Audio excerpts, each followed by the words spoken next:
មិត្តភក្តិប្រុសម្នាក់ខ្ញុំលួចស្រឡាញ់គេហើយថ្ងៃហ្នឹងខ្ញុំត្រូវតែសារភាពប្រាប់គេឲ្យបានអូយខ្ញុំមិនដឹងថាគេនេះប្រាប់ជាមួយខ្ញុំអត់ទេតែចាំមើលសិនតើឥឡូវទៅសាលាសិន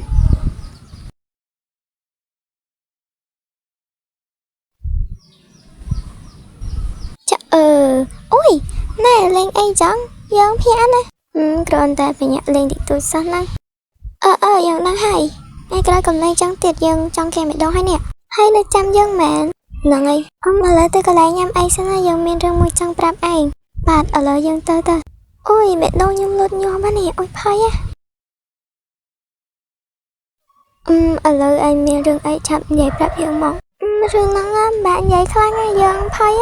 បើយើងនិយាយហើយសង្ឃឹមថាឯងមិនខឹងយើងទៅចោះគឺថាយើងគឹមលីឯងនៅធ្វើអីនៅកន្លែងហ្នឹងយើងនៅអង្គុយលេងហ្នឹងណាហើយអត់គិតចូលរៀនចូលអីទេតិចទៀតបានចូលហើយម្នាក់ប្រុសនោះណាគេហ្នឹងអត់ណែនាំឲ្យយើងស្គាល់ទេម្នាក់ប្រុសហ្នឹងមិត្តភក្តិយើងខ្ញុំឈ្មោះយូចូលនាងវិញឈ្មោះអីគេខ្ញុំឈ្មោះចិន្តាឥឡូវចាពេលនេះឯងនៅនិយាយគ្នាទៅខ្ញុំសុំទៅថ្នាក់មុនហើយឯងទៅចោះគឹមលីកុំទៅអីចាំតិចទៀតទៅអូយបើនាងចង់ទៅហើយឯនាងទៅថាថ្ងៃហ្នឹងបានសារភាពប្រាប់គេហើយចង់ក្រោយចប់មានតែចូលរៀនសិនហើយលោកមានសង្សារហើយនៅខ្ញុំអត់ទាន់មានទេលោកស្និទ្ធនឹងគឹមលីខ្លាំងណាស់មែនបាទស្និទ្ធខ្លាំងតាយើងស្គាល់គ្នាយូរហើយគឹមលីអត់ណែនាំលោកឲ្យខ្ញុំស្គាល់សោះឥឡូវយើងបានស្គាល់គ្នាហើយសង្ស័យម្នាក់ប្រុសហ្នឹងដែលថាគឹមលីរកសារភាពស្នេហ៍ដាក់យើងមិនខ្វះទេសំខាន់យើងនឹងតាក់ប្រុសហ្នឹងឲ្យបាននាងនិយាយអីគេមិនខ្ញុំអត់មាននិយាយអីណារបស់ដែលយើងចង់បានហើយយើងត្រូវតែបានមិនខ្វះថាបានអ្នកណាគេទេគឹមលីតានោះអូយហើយចិន្តាឯងមកនឹងយូរណាស់ហ្នឹងយើងខំតែភ័យនៅឆើថ្មឹងហ្នឹងយើងទៅមកមិញទេយើងមានរឿងមួយចង់ប្រាប់ឯងរឿងអីគេចាំនិយាយមកទៅរកកន្លែងស្ងាត់សិនទៅអត់អីទេនៅបន្ទប់ទឹកនេះស្ងាត់ណាស់អញ្ចឹងគឺយើងចាប់ប្រាប់ឯងថាយើងស្រឡាញ់មិត្តភក្តិរបស់ឯងហើយ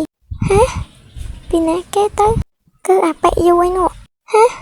មិនចឹងចាប់អីគេមិនបានត្រូវចាប់វិញគ្មានអីទេមិនតន់សារភាពដាក់គេផងឥឡូវមិត្តភក្តិយើងស្រឡាញ់គេទៀតមកដល់ហើយមិនអីទេជិះក្បាលណាយូអូយមិញស្មានតែគឹមលីហេតុអីក៏នឹកឃើញតែគឹមលីចឹងចុះខ្ញុំនេះបើនាងខ្ញុំទំស្គាល់ណាអញ្ចឹងក៏អញ្ចឹងទៅឥឡូវខ្ញុំមានរឿងមួយចង់ប្រាប់រឿងអីគេឆាប់និយាយមកគឺខ្ញុំចង់បានយើងធ្វើជាសង្សារមិនកើតទៅព្រោះយើងអត់មានសង្សារដែរព្រមធ្វើសង្សារខ្ញុំទៅខ្ញុំគិតថាមិនកើតទេមិនបានមិនកើតតែលោកមិនព្រមខ្ញុំជឿចាប់ទៅសម្លាប់ខ្លួនហើយ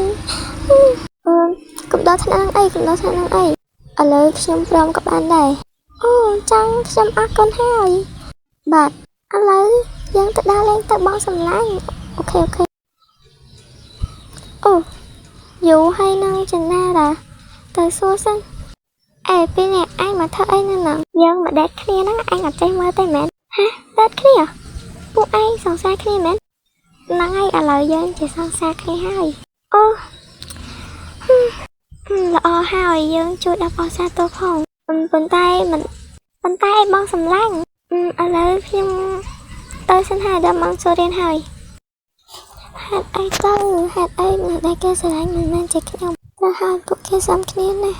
មិនអីទេខ្ញុំដើរចេញក៏បានដែរកុំហោះមកពីខ្ញុំតើមិនគួរណាខ្ញុំទៅលាក់គេសោះ